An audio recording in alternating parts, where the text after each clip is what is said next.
Olá, seja bem-vindo a mais um podcast da Arquitetura Equestre. Eu sou Diana Brooks, fundadora do escritório, onde a gente se dedica a fazer projetos para áreas hípicas, fazendas e todo tipo de estrutura para o cavalo e para o campo.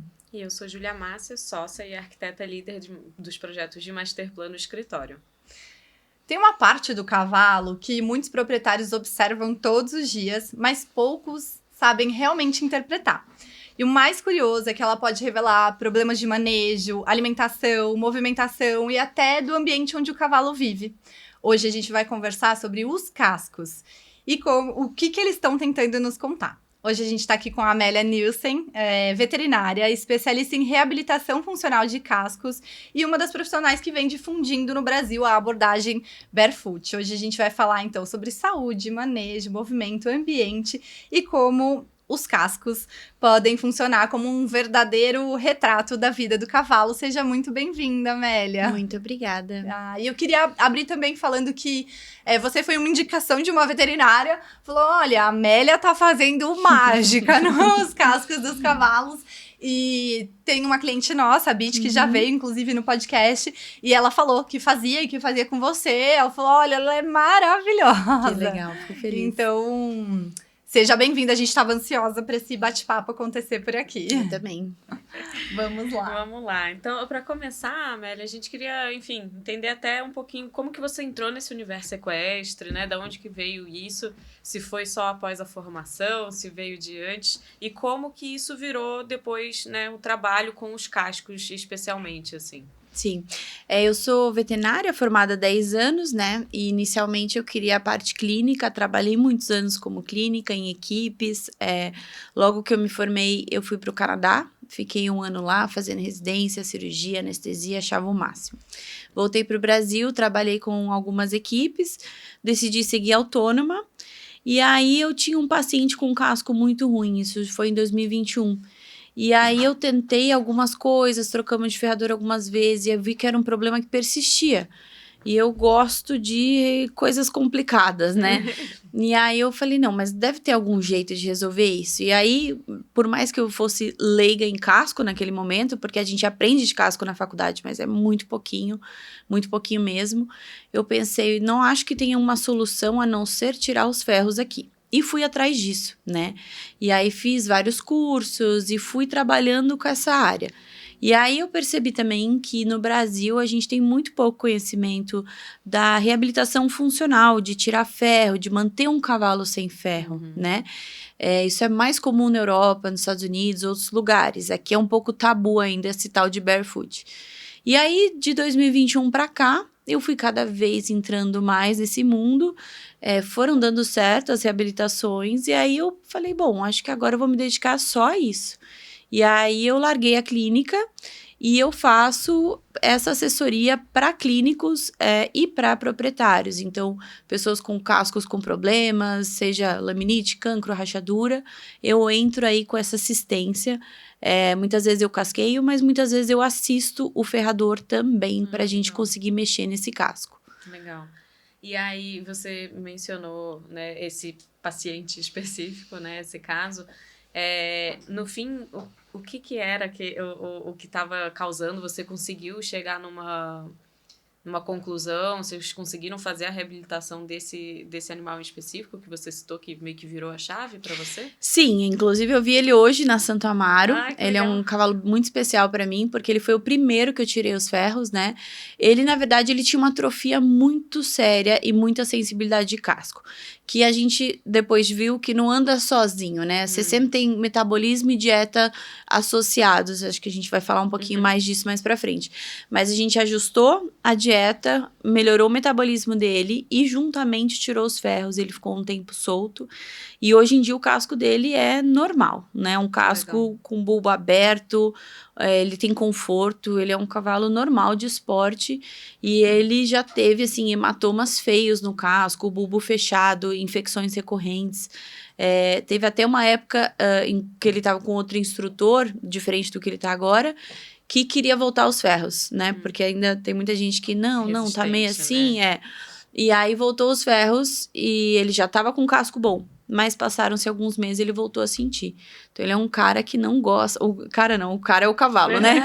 O cavalo é um cavalo que não gosta muito de ferradura. O casco dele é um pouco menor, mas ele tá sem ferro já há muito tempo agora e tá super bem.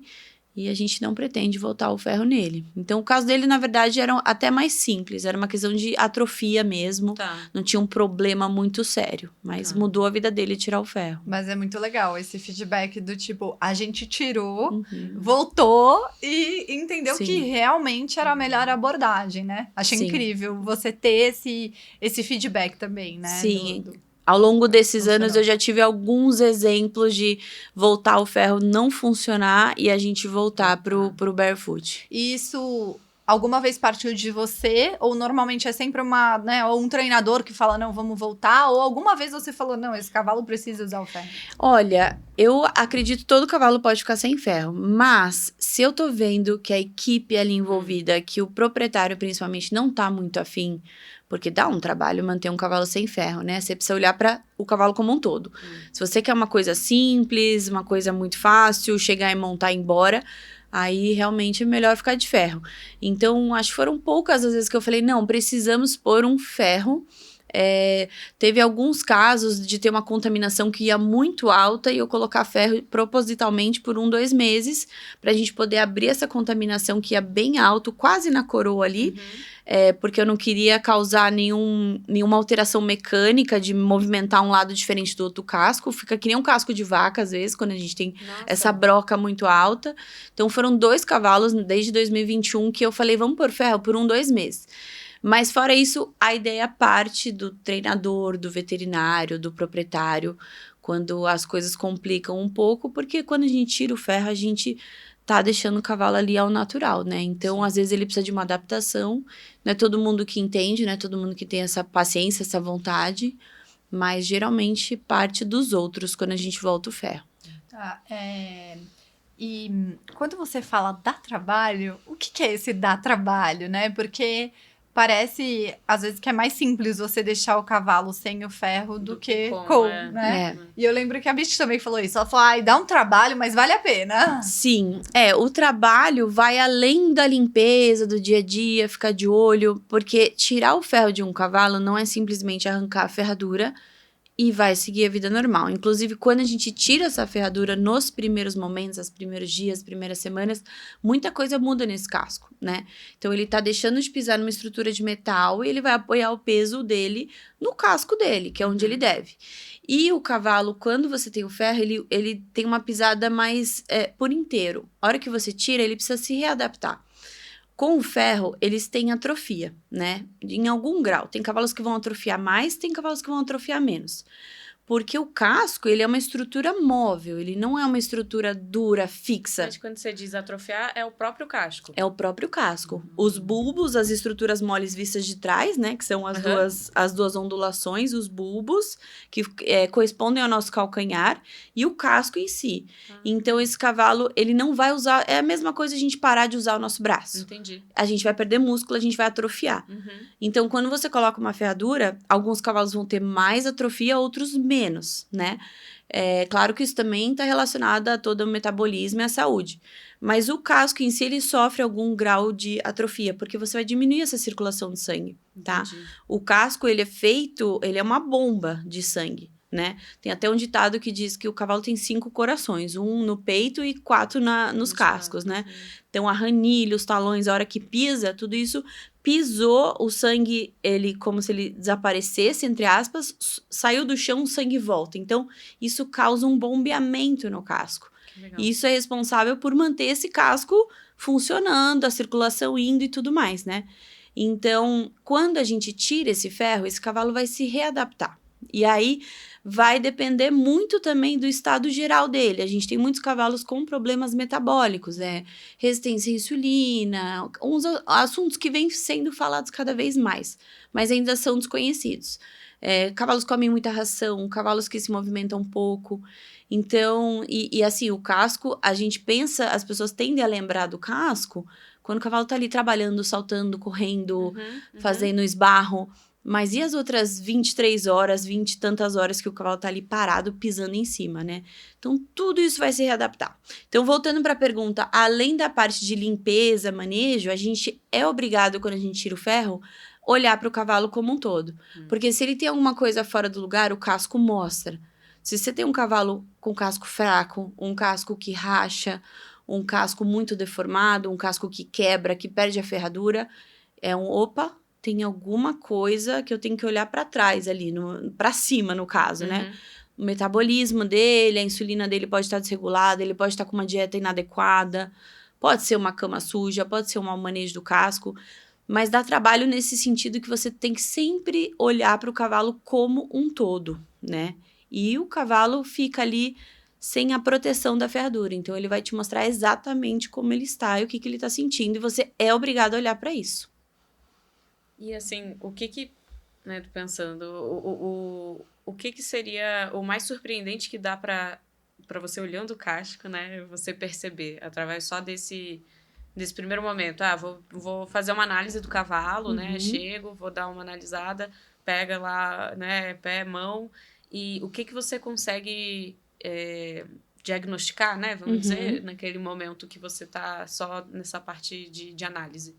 Muita coisa, porque primeiro aspecto do casco, o casco ele cresce em média 1 centímetro por mês, né? Ou seja, ele tá sempre mudando se alguma coisa estiver mudando na vida dele. Então, se ele mudar de dieta, se ele passar por um estresse, por exemplo, a gente vai ter uma linha de estresse que cresce, que é como se viesse uma linha mais grossa no casco todo, né? Nossa. Ele cresce por um todo, descendo da coroa ali para baixo. Então, por exemplo, tem essas linhas horizontais que a gente consegue ver.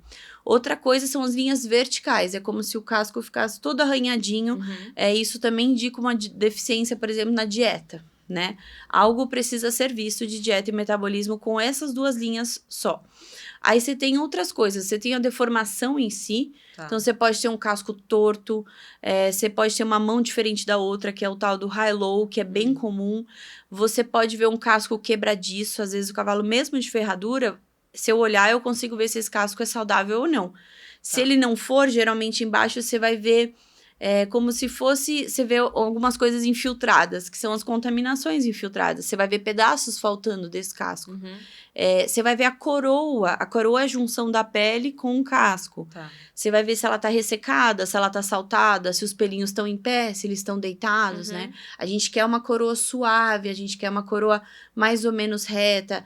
A gente quer uma harmonia, que a gente precisa ser treinado esse olhar. E também a questão da conformação, né? Então, idealmente, a gente precisa de um casco que tem um talão, que é a parte de trás, mais ou menos paralelo com o dorso da muralha, porque toda vez que ele pisar, essa força vai ser dissipada por igual. Entendi. O que acontece? A gente tem muitos cavalos achinelados, que é quando o talão ele é escorrido, ele é mais baixo, e isso põe muita carga ali caudal, na região do navicular e ali atrás, e a gente tem o contrário, um cavalo encastelado, que é quando o talão é mais alto e a muralha ela é um pouco mais reta. Como se ele tivesse salto alto. Como se ele tivesse salto alto. E aí você tem uma sobrecarga ali na frente do casco, ali no dorso, ali na coroa. E aí você também vê essas alterações radiograficamente, né? Então, se a gente bate um raio-x, a gente geralmente vai ver alterações na articulação, nos ossos, dependendo da conformação desse casco. E o conforto em si, né? Então, você consegue imaginar que um cavalo que tem um casco bonito, saudável, seja com ou sem ferro, ele vai ter mais conforto do que um cavalo que tem um casco atrofiado, torto, que tem um casco muito escorrido, muito encastelado, né? E também, quando a gente olha a parte de trás, a parte dos bulbos, aquilo dá muita informação pra gente também. Se esse bulbo tá desenvolvido ou se ele tá ali fraquinho, murchinho, caidinho para dentro, isso também é uma boa informação. Então, olhar o casco diz muito além do casco, né? Diz do cavalo como um todo. Sim, que legal, que legal. E pensando hoje, né, a gente estava falando que realmente aqui no Brasil ainda é um tema pouco difundido, ou até as pessoas sabem muito pouco sobre. Quando Então, assim, então a gente entende que o manejo talvez falte esse tipo de informação, né? Qual que é o maior erro que você encontra hoje, né, nos seus clientes ou no pessoal que vem atrás de você em busca de informação? O que você mais vê acontecendo dessas situações que você falou, né? O cavalo mais chinelado ou o cavalo mais... o que é mais comum, assim, os erros mais... Tá. Eu acho que, assim... Eu vejo um pouco de tudo, né? Mas se eu fosse generalizar um pouco, um dos maiores erros que eu vejo é a falta de entendimento verdadeiramente dos proprietários, e isso se estende até aos veterinários, né? Sobre casco. Como eu tinha comentado no começo, a gente aprende quase nada sobre um casco, né? Eu sabia as estruturas básicas, mas entender a fisiologia, o funcionamento, isso faz muita diferença. Então, as pessoas não entendem muitas vezes o que é um casco saudável, né? Para poder falar, opa, peraí, meu cavalo tá com esse problema. Eu sempre faço essa comparação que eu, desde pequena, tenho vários bichos, né? E quando eu ganhei um porquinho da Índia pela primeira vez, eu fui estudar o que ele come, como são os hábitos, né? O que ele precisa para viver bem. E eu acho que eu vejo muito essa falta, no geral, com os cavalos, né? O Brasil é um país onde, por exemplo, na dieta, o treinador escolhe a dieta, às vezes o proprietário escolhe a dieta, e assim, é um animal complexo, é um animal de vida teoricamente livre, em grupo, então eu até foge um pouco do casco, você vai ver, mas eu chego no casco. É um animal que nasceu para ter uma vida social, para ficar solto, para forragear o dia inteiro, e a gente coloca eles na cocheira, a gente dá 5 ou 6 quilos de ração, a gente dá pouco feno, então a gente... Então, antes de eu conseguir falar do casco, eu precisaria que as pessoas entendessem o cavalo como ser. E isso eu sinto que essa é a minha maior dificuldade. Então, eu não consigo ir atender e só falar do casco. Eu preciso comentar, às vezes orientar essa pessoa a procurar um nutricionista, procurar um endócrino, alguma coisa, porque o casco ele é só resultado de todo o resto, entendeu? Sim. Às vezes as pessoas também querem um milagre. Elas, não, tirar o ferro. Olha, agora eu já aprendi com a minha experiência, se eu tirar esse ferro aqui do seu cavalo agora, nesse momento, a gente vai ter problema, porque ele não tá nem com condição para tirar o ferro. Ele não tá com metabolismo em dia, ele não tá com um casco saudável, né? Quiser tirar e esperar, ele vai se adaptar em algum momento. Mas se a gente fosse fazer da forma correta, vamos ajustar a dieta, vamos melhorar o ambiente que esse animal vive, vamos melhorar ele enquanto cavalo, pra gente depois pensar no casco, né? Mas se eu for também falar de casco, além da parte de eu sentir que as pessoas não entendem muito sobre, a gente tem muitos problemas, por exemplo, de ranilha podre, que é tipo uma frieira, que fica muita contaminação ali na ranilha. A gente tem poucos produtos no Brasil que são feitos para cascos mesmo, né? Inclusive, eu estou desenvolvendo uma linha de produtos para casco, que deve sair até o ano que vem. E a ideia é tratar essas condições com produtos para cavalo. A gente tem um produto de boi que é muito usado para casco, mas é para boi. E não resolve corretamente. Então, tem uma série de coisas que é isso. Acho que essa falta de conhecimento, né? Mas que com um podcast assim também, que a gente fala sobre esse assunto, eu acho que vai trazendo mais noção para as pessoas. Sim. Perfeito. Eu acho que existe um nível de adaptação que o cavalo consegue chegar para uma situação de confinamento, né? O nosso maior esforço como arquitetura equestre é, de fato, trazer o animal para essa realidade que a gente tem, né? Todo mundo que monta, faz um esporte, né? Você estava falando, estava lá em São Paulo, na hípica. É uma realidade, né? Não dá para você morar em São Paulo, ter um cavalo, fazer um esporte e o cavalo ficar solto no piquete. Então, mas eu acho que...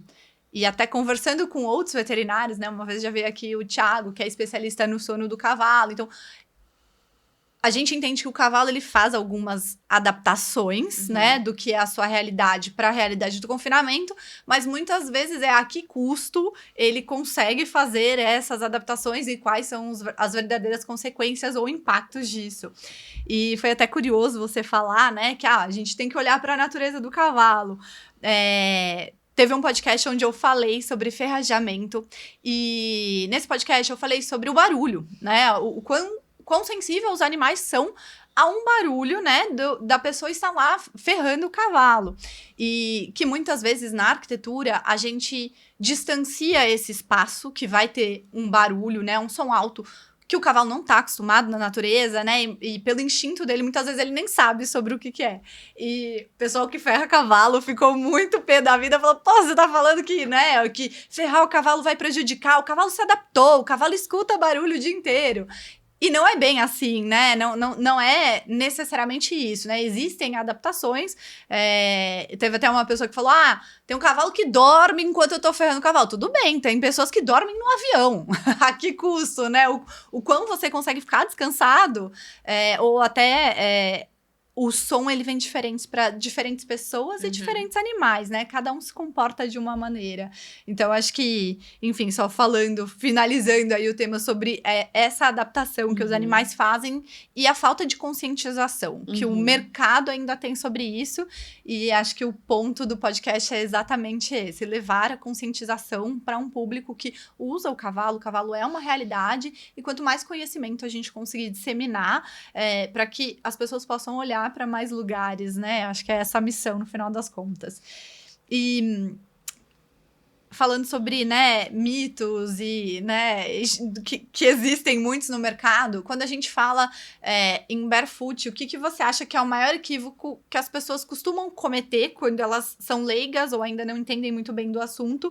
E qual o mito que existe também sobre ferraduras, né? Quando a gente tá falando de ferrar um cavalo. Bom, um dos maiores mitos que eu vejo as pessoas acharem que barefoot é uma coisa de natureba, de hippie, não é para todo mundo.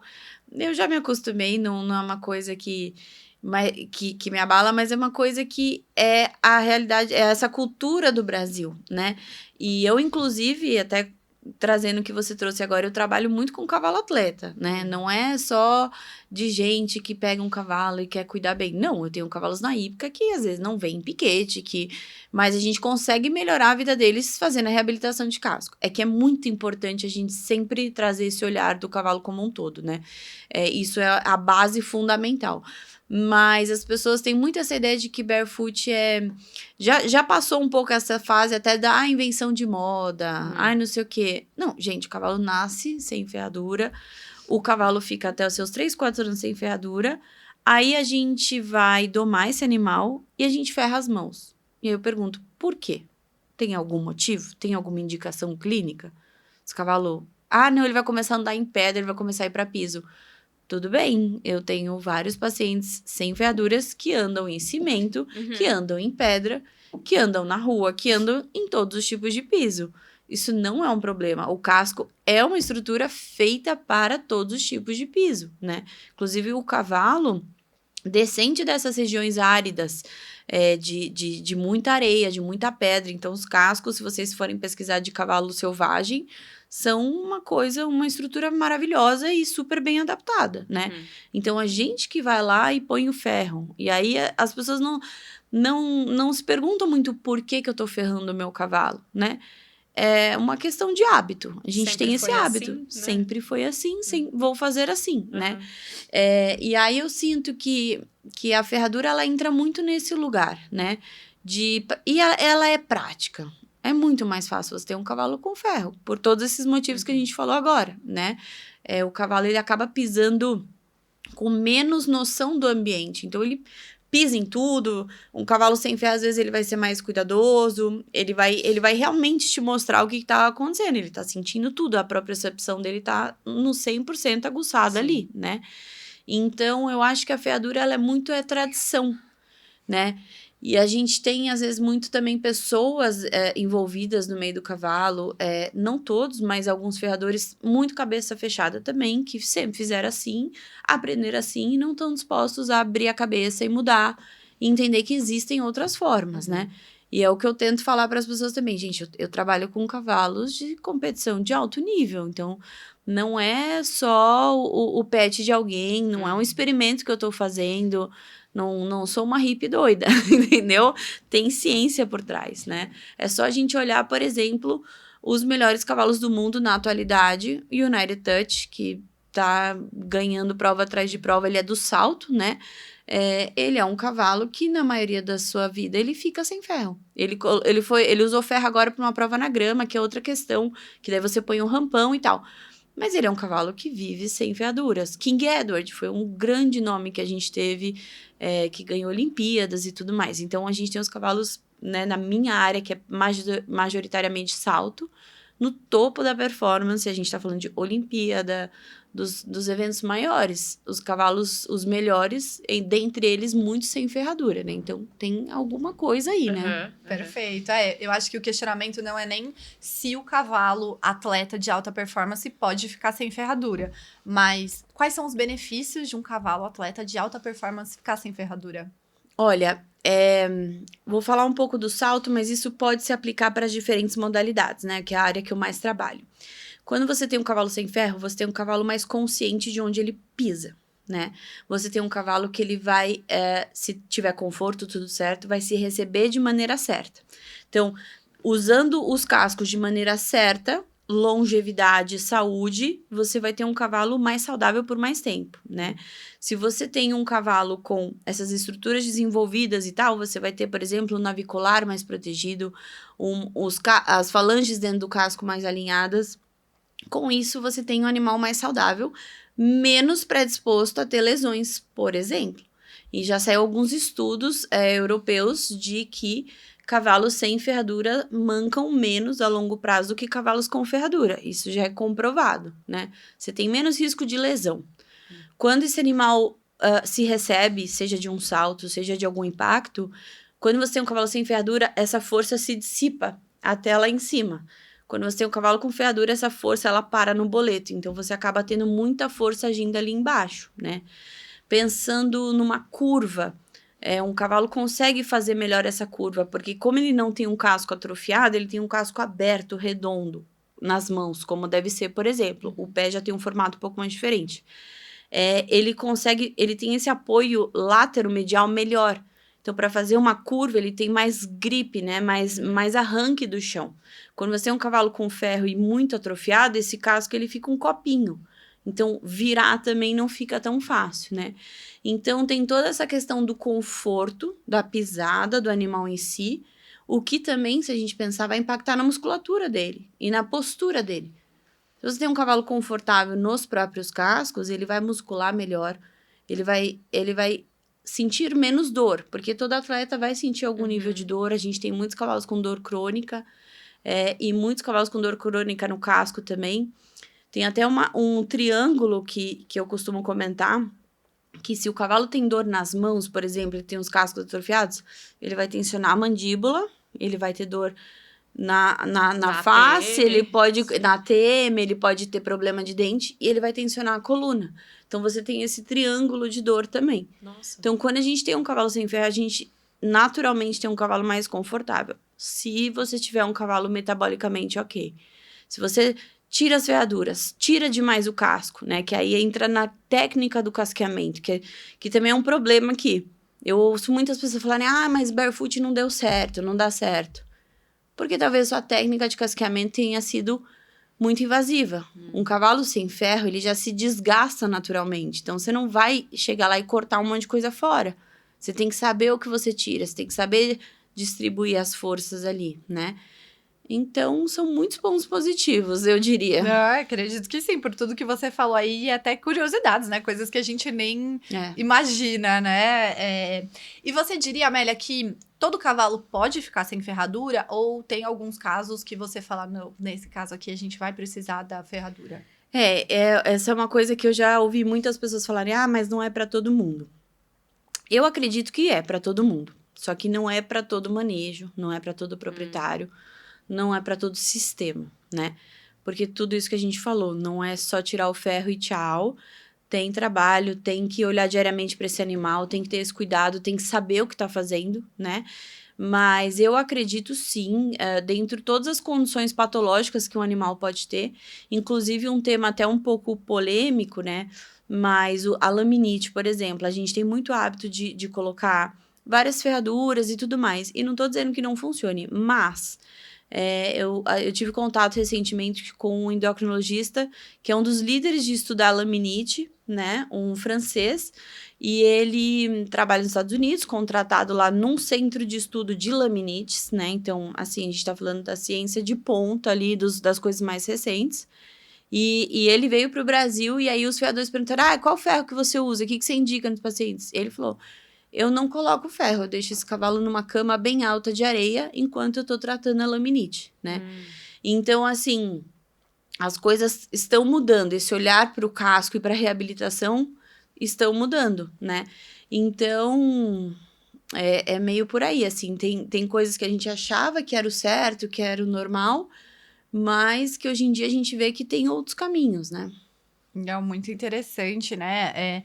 Eu acompanhei de perto o cavalo de um super amigo meu que teve uma laminite bem séria, ficou internado um tempo no hospital. E eu lembro que foi bem delicada essa questão do casco, né? E esse tratamento foi bem custoso. Acho que o ferrador ia lá quase todo dia. Então, a suspeita é de que foi uma mudança na dieta. Então, que coisa louca, né? Assim, Que como sensível, o né? casco Como... tá 90% relacionado das laminites são por hiperinsulinemia. Então, você tem uma alta da insulina no sangue e a insulina ela afeta diretamente as lâminas do casco. Nossa. Por isso que as coisas andam muito juntas. Tá muito junta. É muito difícil a laminite ser uma causa mecânica. Entendi. É a insulina alta, é o que tá acontecendo ali no coxo. Então, você já recebeu crítica sobre essa abordagem, né? Assim, essa questão, né? Mas qual que foi a maior transformação, Amélia, que você já viu acontecer com o seu trabalho de reabilitação dos cascos? Eu acho que mais essas... Eu gosto muito dos feedbacks até pequenos, mas que para mim são enormes, de minha égua se recebia e batia a cabeça, agora ela não faz mais. Meu cavalo aumentou o lance. Eu gosto muito do feedback dos cavaleiros e amazonas, né? Então, sobre o cavalo no trabalho, do cavalo ficar mais manso, do cavalo... muda muitas coisas quando a gente tira o ferro, né? Então, conforto, quando a gente consegue fazer uma transição boa, tranquila, muda a atitude do cavalo, o cavalo tem uma atitude mais positiva, muda a forma dele trotar e galopar, o movimento geralmente amplia, ele se estica mais, ele galopa mais rasteiro, porque agora ele sente todo o chão, ele não precisa erguer tanto a mão. Então, eu gosto muito desses feedbacks de quem tá montando, de quem tá em cima, sentindo o cavalo trabalhar ali embaixo, né? Mas as mudanças que eu mais acho legais, assim, são essas de um casco muito atrofiado, rachaduras. Rachaduras são muito satisfatórias, porque é uma coisa que a gente tira o ferro e elas somem, elas vão descendo. Já teve caso, tem uma égua até que eu mexi recente, que ela tinha um casco extremamente deformado, com uma rachadura muito alta, e que toda hora sangrava, e pulava uma prova e sangrava, e ficava parada, e nananã, aquela coisa. E a rachadura, ela acontece por diferença de pressão, por exemplo, né? Então, a gente tirou o ferro, reabilitou, hoje em dia ela não tem nenhuma rachadura, o casco dela, não vou dizer que é normal, mas ele reabilitou dentro do que é possível para ele, né? Porque às vezes a gente tem um casco muito deformado, e cada cavalo tem seu casco, né? Todo mundo que vai ter aquele de livro. Mas o casco dela, hoje em dia, é um casco normal, ela não sente, ela tem um casco... O fascinante do casco é que ele regenera, ele literalmente cresce de novo, né? Uma das poucas coisas da medicina que a gente pode falar aqui que regenera. E eu mexo muito com cancro também. Cancro de ranilha é uma doença não muito conhecida, mas é como se fosse uma proliferação bem anormal dessa ranilha, às vezes pode atingir a sola, e é uma doença muito dolorida. Então, eu desenvolvi um tratamento para esse cancro e já consegui curar vários cavalos. Tem vários cavalos em tratamento. É um tratamento longo, chato, mas é um tratamento que eu já ouvi de vários veterinários que não tem cura, que você só vai queimando e vai mantendo.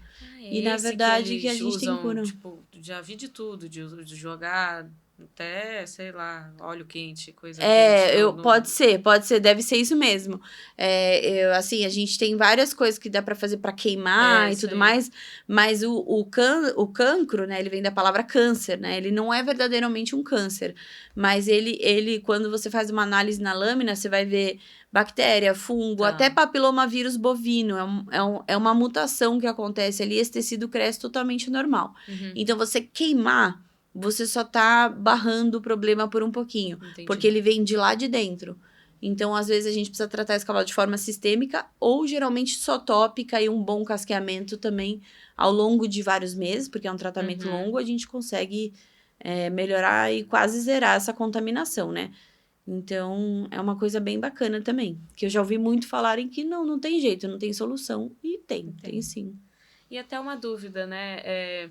Por exemplo, não sei quão comum é a diferença de altura mesmo, sei lá, entre as duas mãos ou entre os dois pés deles. E nas duas perspectivas, né? Com ferro e sem ferro. Como que é melhor a adaptação do cavalo num sentido desse, né? Imaginando que ele tenha uma mão mais curta que a outra. Sim. Os pés geralmente são sempre mais fáceis. Então, Tá. vamos focar mais nas mãos, né? Tá. É muito mais fácil reabilitar um cavalo com os talões mais altos ou normais do que os cavalos muito achinelados. Tá. Porque aqueles cavalos muito achinelados, o talão escorreu muito pra frente. Dependendo do grau de achinelamento, quando você tira, esse cavalo quase toca o bulbo no chão, porque ele tinha o ferro para erguer. Uhum. Então, às vezes, esses cavalos vão precisar de botinha, que é um outro artifício que a gente tem. Tá. A gente não tem botinhas sendo vendidas no Brasil, mas eu sempre trago dos Estados Unidos, da Europa. Tem várias marcas, tem marcas que foram liberadas pela FEI para competição. Ah, que legal. Então, você consegue usar botinhas, e às vezes a gente consegue fazer uma botinha de EVA, ou só tomar muito cuidado, deixar esse animal no ambiente mais macio no começo, mas o que mais atrapalha é esses cavalos achinelados, né? E a gente tem muito esse tal do high-low syndrome, né? Que é o high-low heel. Então, você tem um talão high, que é alto, e um low, que é baixo. Nossa, tá. Isso é muito comum. Se a gente for ficar em pé, todo mundo aqui olhar, ninguém vai ter totalmente o pé certinho e as pernas da mesma altura, né? Geralmente, esses cavalos que são muito high-low, que tem uma diferença muito grande de uma mão para outra, eles vão ter uma patologia em uma das duas.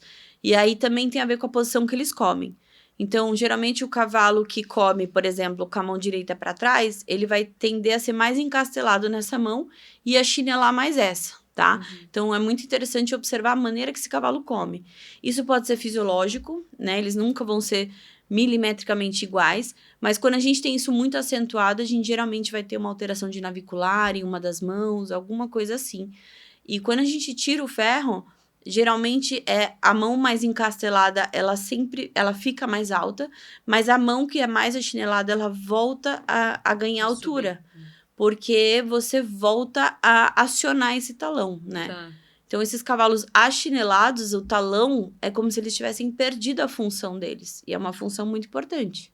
Igual a gente pisa com o calcanhar antes. Sim. Então, o talão é o calcanhar do cavalo. Então, se esse talão tá muito achinelado sem função, além de distribuir essa dor, né? Distribuir esse peso para trás e causar uma potencial dor, você não tá usando ele. Então, na hora que você tira o ferro, você obriga o casco a usar e você consegue reabilitar, melhorar a circulação e trazer altura para esse talão. E, consequentemente, mais conforto.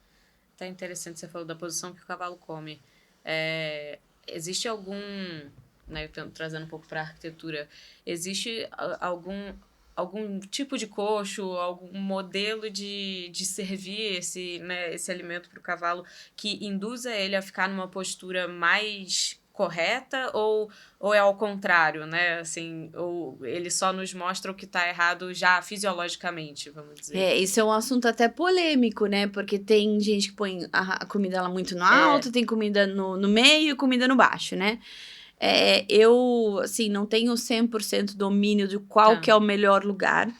Eu diria que muito alto não é legal, porque daí você entra em umas questões de pescoço, o cavalo tem que, né, fazer uma postura totalmente atípica. Cavalos comem folhas de árvore, mas assim, são poucos minutos no dia comparado ao que eles fazem o dia inteiro. Mas se a gente tem um cavalo que é muito high-low, é interessante, sim, que a gente eleve esse feno, por exemplo, em algum momento dessa reabilitação dele, né? Mas, geralmente, os cavalos comem baixo, é a melhor indicação. Lógico, aí tem que ver outras coisas. Se esse cavalo come muito rápido, alguma coisa assim. Tem cavalo que você põe o feno e eles devoram. Só que aí você vai ter outras questões, né? Então, voltando pro casco, se você tem um cavalo que não é tão discrepante essa diferença, manter no chão, observar, fazer um casqueamento corretivo. Às vezes, a gente precisa casquear esse cavalo com mais frequência, né? Então, às vezes, não só uma vez por mês, às vezes a gente precisa mexer mais frequente e pouco, né? Além de todas as mudanças. Mas, geralmente, se você tem um cavalo muito high-low e você tira o ferro, você corrige a dieta e tudo mais, eles tendem a melhorar e normalizar. Mas esse é um debate bem interessante. Tem pessoas que defendem diferentes coisas. Eu sou sempre do mais natural, melhor. Mas, se eu tenho um cavalo muito high-low, eu vou indicar por um período que a gente eleve esse feno. E ainda nesse ponto da estrutura, né, e de coisas que você consegue observar, existe, quando a gente vai apresentar para o cliente, né, as opções que ele teria, por exemplo, de piso para colocar, tanto dentro da baia, quanto o corredor, ou as áreas externas que, porventura, podem estar molhadas eventualmente, né, área de ducha, o que você...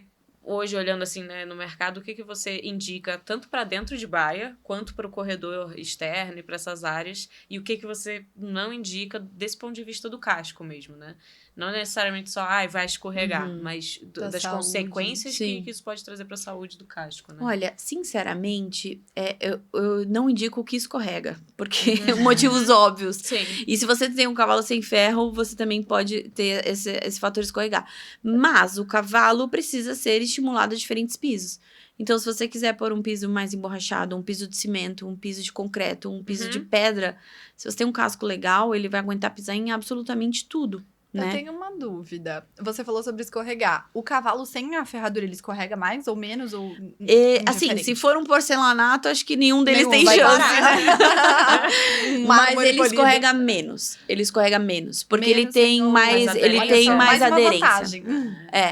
Tanto na grama, Tá. quanto além da noção da sensação de Sim. pisar, da propriocepção, eles escorregam menos. É um relato que eu sinto muito das pessoas também. Dependendo da coisa, da patologia ou da condição, eles vão tropeçar menos, que é uma queixa que as pessoas têm bastante, e eles vão escorregar menos, eles ficam mais firmes ali no casco, porque se a gente faz um casqueamento legal, ele fica com essa ponta mais afiada e ele tem concavidade, então ele consegue fincar esse casco e escorrega menos. E sentir mais o piso, né? Acho Sentir que mais o até uma piso. coisa que você falou, eu tinha uma égua, eu montava num lugar onde era tipo aquele paralelepípedo.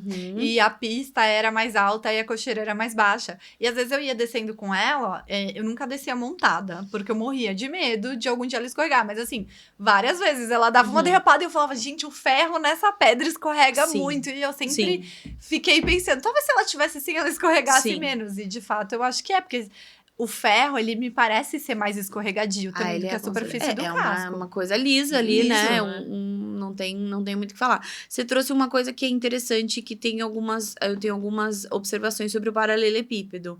Ele é o piso mais desafiador para o cavalo, tá? Porque eu tenho, sim, pacientes sem ferro que não gostam muito de pisar no paralelepípedo. Porque, às vezes, a gente vai ter alterações crônicas no casco que a gente não vai resetar e zerar todas elas estão ali. E aí, o legal do cavalo sem ferro é que ele te mostra o conforto. Então, às vezes você tem um caminho aqui de grama de paralelepípedo e o cavalo vai preferir ir para grama. Amélia, isso é um problema? Isso não é um problema. Do conforto dele. Óbvio, ele não pode... a gente não quer um cavalo manco, com casco quente. A gente não quer um cavalo dolorido. Mas existem uns cavalos que, mesmo adaptados, não gostam muito do paralelepípedo. E tem aqueles que pisam como se não fosse nada. É um pouco pessoal de cada um. Não, com certeza. Eu acho que a gente não indica. Eu acho muito lindo o paralelepípedo. Adoro, coloquei na minha casa. Mas, assim, eu acho que para cavalo, até pelas irregularidades que o próprio piso tem, né? O cavalo, ele não pisa retinho, né? Então, ele torce muito, né? a pedra mesmo, Sim, né? Ela é sim. irregular, então realmente eu não gosto, mas eu vejo em muitos lugares. Porque Sim. eu acho que o pessoal fala, é bonito, é resistente, é durável, vai aguentar o impacto do cavalo, então é meio que Sim. é relativamente comum em algumas hípicas você vê o paralelepípedo nessa área de circulação que a gente, inclusive, não costuma recomendar mesmo. Sim. Porque, além de tudo, escorrega. Sim, escorrega mesmo. E até uma dúvida que me veio aqui porque a gente sabe que a depender da raça existem variações no comportamento desse casco. Isso é verdade, né? Ou Isso é mito? verdade. Inclusive, o quarto de milha tende a ter um casco menor. Tá. A gente tem também, ouvi muito falar que o puro sangue inglês tem um casco mais frágil. Mas eu acho que também pode ser da técnica de casqueamento, Tá. né? E pode também ter muito a ver com a alimentação. Os puros sangues, por exemplo, comem muita ração, aveia. E eles têm cascos mais porosos e fracos porque a alimentação deles não tá adequada, Tá. né? Então, eu conheço vários puros sangues que a gente tirou o ferro e se adaptam super bem.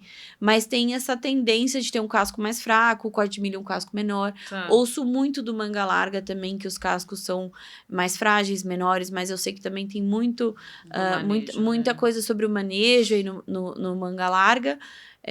Mas se feito tudo certinho, acho que todos os cascos aguentariam, né? Mas aí tem uma barreira cultural. Mas aí, por exemplo, os cavalos, o pantaneiro, né? Por exemplo, que eles falam que ele é super resistente, que ele desenvolveu, de fato, um casco mais resistente à umidade. Isso é uma verdade? Isso é uma não verdade. Inclusive, eu sou louca pra conhecer o cavalo pantaneiro. Eu tenho uma Legal. irmã que é bióloga, ela morou 1 ano no Pantanal.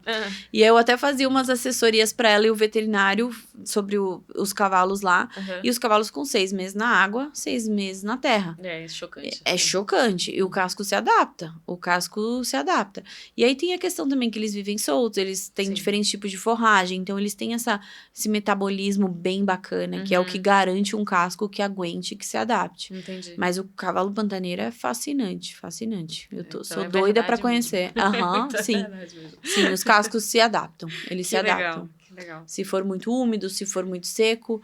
Eu vejo que, tirando o pantaneiro, né, que ele é um pouco uma exceção, é uma adaptação evolutiva de muitos anos, os cavalos preferem os pisos mais secos, mais arenosos. Tá. Né? Porque daí você fica com menos contaminação. Porque quando você tem um casco úmido o tempo todo, você vai ter o casco vai ser mais propenso a bactérias e fungos.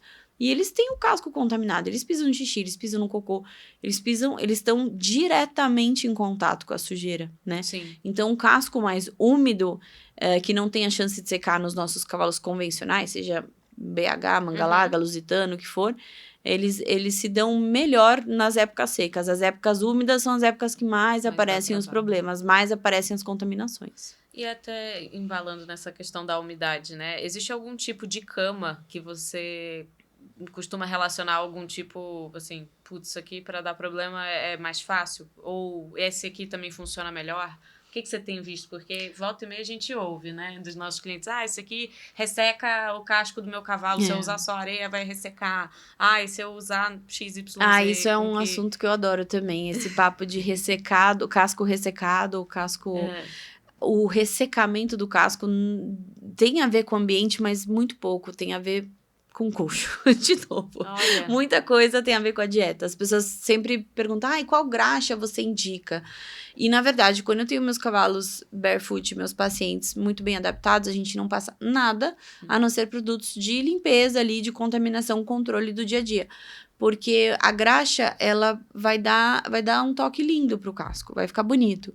Mas a hidratação, a qualidade das ligações da muralha, elas vêm da alimentação. Se tá tudo bem, vai crescer um casco saudável, um pelo saudável, uma crina saudável, né? Então, é um pouco mito isso da hidratação do casco, né? Ajuda, dá um aspecto, mas é muito pouco numa questão estrutural. Sim. O que a gente pode ter, às vezes, é uma coroa ressecada, que, de novo, tem a ver lá com o metabolismo, mas aí a gente pode passar algum produto de hidratação nessa coroa em momentos específicos. Mas sobre um tipo de cama, olha, eu não tenho um tipo de cama que eu indico. Realmente se é um cavalo encocheirado que movimenta pouco, logo você tem menos circulação e tudo mais, você precisa estar mais em cima com cuidado. Então, você precisa de um tratador engajado. Tá.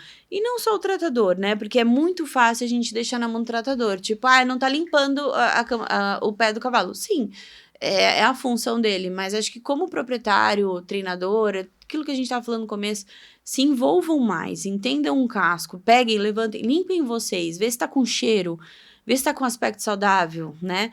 Porque isso tem tudo a ver com Sim. conforto. Antes de você pegar e montar num cavalo, se ele tiver com uma ranilha podre, às vezes ele tá com uma pedra fincada ali. Sim. Então, isso indo pra pista, voltando da pista, seja qual for a modalidade, você tem que estar envolvido em entender se esse casco tá saudável ou não.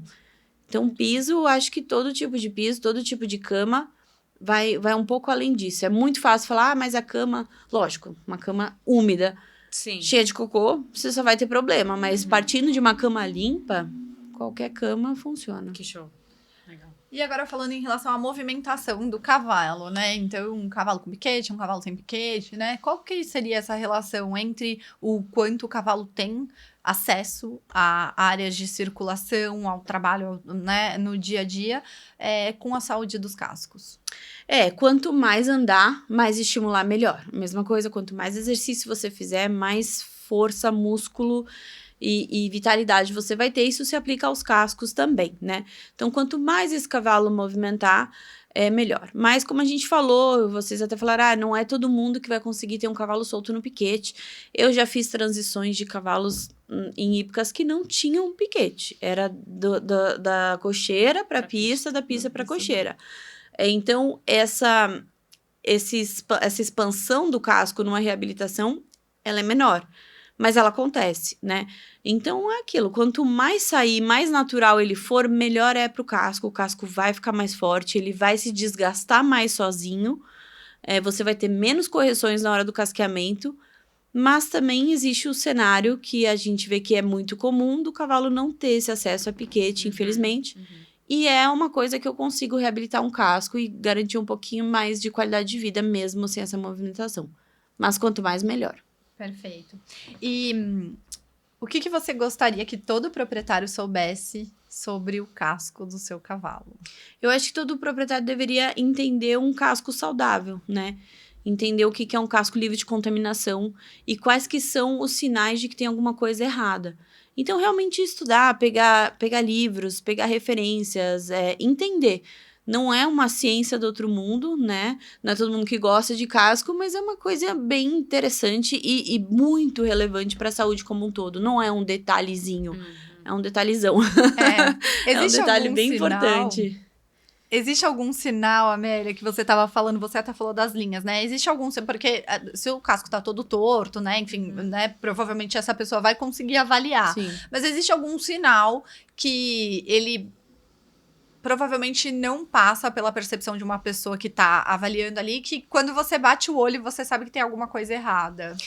Até pode ser mais simples. Um cavalo que perde o ferro com frequência, um cavalo que manque com frequência, um cavalo que tenha brocas, abscessos, coisas estranhas acontecendo ali com frequência, um cavalo que troca muito apoio, um cavalo que tem... Isso é muito comum e as pessoas não prestam atenção. Em vez de ele ficar parado com as duas mãos retas, ele vai lá e joga uma mão pra frente, tentando aliviar a pressão de uma das mãos. Isso é muito comum, tanto no pé quanto nas mãos, né? Então, são às vezes coisas que nem são relacionadas ao casco diretamente, além do grotesco, de você ver mau cheiro na hora de limpar, uma deformidade, você vê que tem alguma coisa errada, mas para isso você tem que entender um pouco o que é um saudável. A gente pode falar desse geral, do olhar um cavalo como um todo. Então, às vezes, essa mão que ele joga mais para frente para desapoiar, opa, tem alguma coisa errada, ele tá querendo aliviar a pressão ali, né? Observar esse cavalo na cocheira, então, se ele fica trocando apoio, se esse cavalo perde ferro, se esse cavalo... Ou até na alimentação, né? Você falou pra gente olhar um pouquinho a mão que ele apoia. A mão que ele apoia. Se ele tropeça muito no trabalho, se ele evita algum tipo de piso. Então, é mais além do casco, assim, pensar que, opa, pode ter a ver com conforto nesses cascos. Você diria, por exemplo, eu tenho um cavalo que eu monto, um lugar que eu monto, que sempre que vai partir pra mão direita, ele parte na mão errada, ou quando eu faço a curva pra direita muito rápido, ele sempre sai na esquerda, né? Claro, eu consigo corrigir e eventualmente ele vai acertar a mão, mas a primeira opção dele é sempre a outra. Pode existir alguma coisa relacionada com o casco? Pode, mas geralmente é alguma dor em algum lugar. Não necessariamente o casco. Isso é relacionada geralmente com o casco. dor. Que é uma coisa também que é muito tabu. As pessoas... Não, meu cavalo não tem dor. Muitas vezes, e na grande maioria das vezes, cavalos têm dor, sim. Seja de casco ou não. Quanto mais a gente normalizar e entender isso, melhor é. Porque a gente tirou eles do natural, a gente alimenta eles, às vezes, no começo da vida com muita ração, a gente causa alterações ósseas, a gente tem cavalos com os ossos mais porosos do que deveriam. E além do casco, esses cavalos têm dores, né? Então, a gente também aceitar isso. Isso também, aplicando para o casco, tem muito a ver com a laminite. A laminite, ela não, apareceu do nada. Ela deu sinais sutis que não foram percebidos. A gente tem muito essa cultura aqui de o ferrador mexe uma vez por mês e não tem essa boa interação com o veterinário. Não é assim, pegue, olha, a linha branca hoje estava vermelha, olha, eu achei um hematoma de sola. Né? E às vezes nem o ferrador, né? Não generalizando, mas acontece, nem o ferrador ou nem o veterinário sabe o que fazer com aquilo, né? Então, antes de eu começar a casquear eu mesma, eu passei mais de um ano na ferradoria com os diferentes ferradores observando. E aí tiveram coisas que eu fui entendendo por conta própria, de tipo, se eu tenho uma linha branca toda vermelha, quer dizer que eu tive uma pequena hemorragia na ponta dessa falange um tempo atrás. E esse casco tá me dizendo alguma coisa. Só que acontece muitas vezes na ferradoria, aquilo é cortado fora, ferro novo, e não se fala mais naquilo. Eu tava vendo um vídeo no YouTube esses dias de um cavalo um vídeo antigo, um cavalo de corrida avaliado em 3 milhões de dólares. E aí mostra um vídeo dele sendo casqueado e ferrado. E aí nesse vídeo, o cavalo tá com a linha branca toda vermelha.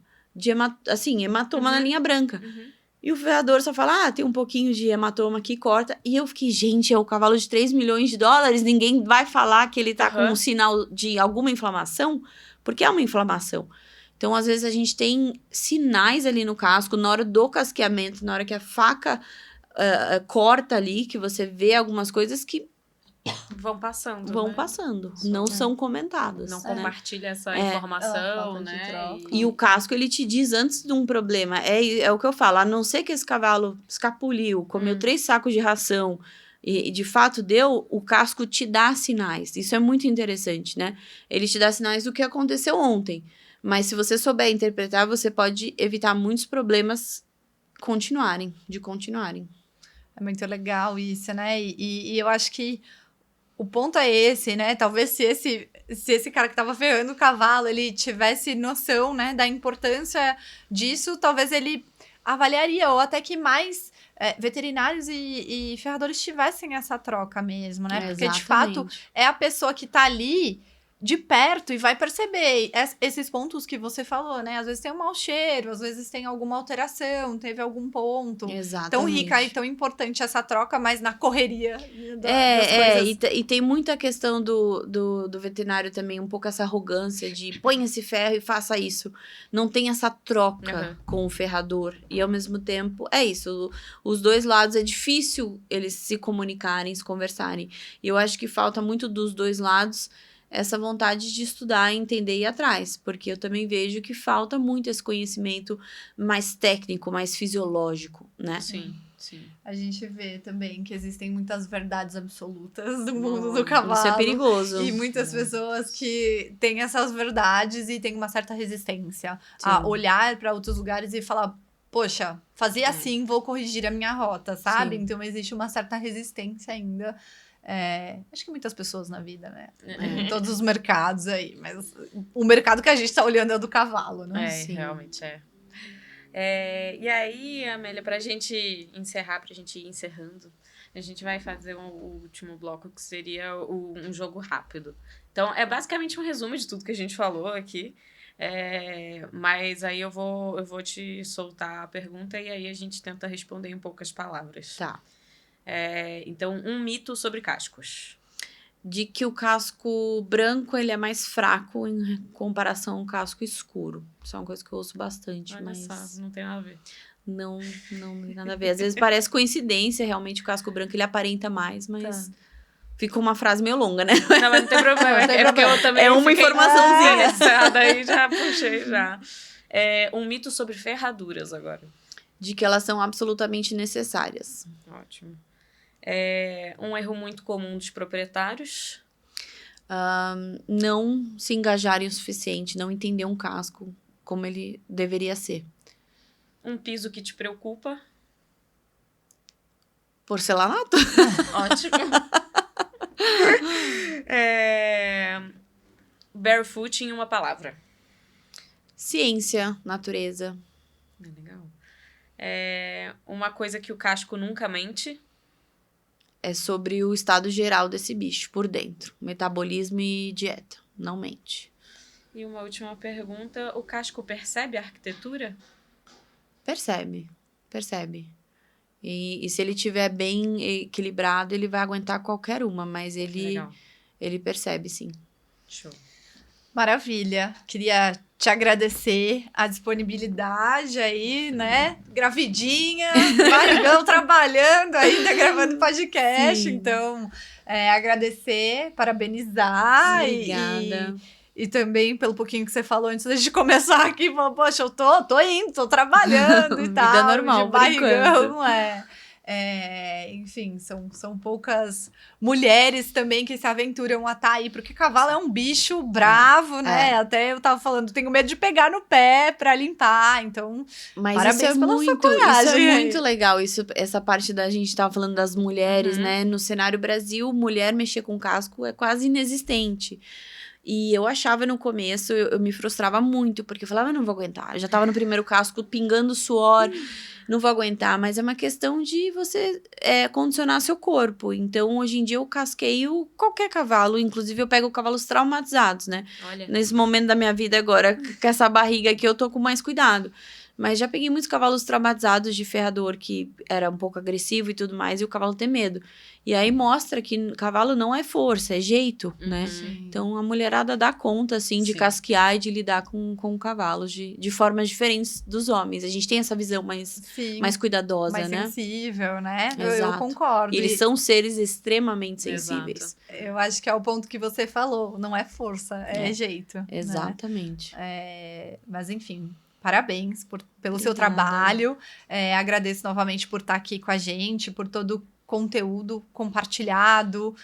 Enfim, acho que foi uma aula. A gente entendeu o quanto o casco pode impactar na vida, na saúde de um cavalo e o quanto ele pode melhorar também, né? Com essa nova ciência aí do barefoot. E queria falar também para você deixar as suas redes sociais, onde que o pessoal pode te acompanhar e conhecer um pouquinho mais sobre o seu trabalho. Sim, eu uso o Instagram, então barefoot.amelianilsen, lá eu posto meus casos, meus atendimentos e as pessoas conseguem se conectar comigo por lá. Sou eu mesma que gerencio, Legal. então tem hora que eu posto mais, tem hora que eu posto menos, mas as pessoas podem me achar por lá mesmo, Se quiserem te chamar, é por lá. por lá, pelo Instagram. Maravilha. E para você que assistiu a gente até o final, queria deixar meu agradecimento aqui, obrigada. E se esse conteúdo fez sentido para você ou para algum amigo, algum familiar, uma pessoa do cavalo que você acredita que disseminar esse conhecimento vai fazer sentido, compartilha, curte, deixa seu comentário se tem alguém que você gostaria de ver por aqui com a gente e nos acompanhe no Arquitetura _ Equestre. Por lá a gente vai estar sempre postando as novidades, nossos convidados e quando vai sair esse podcast também. Muito obrigada.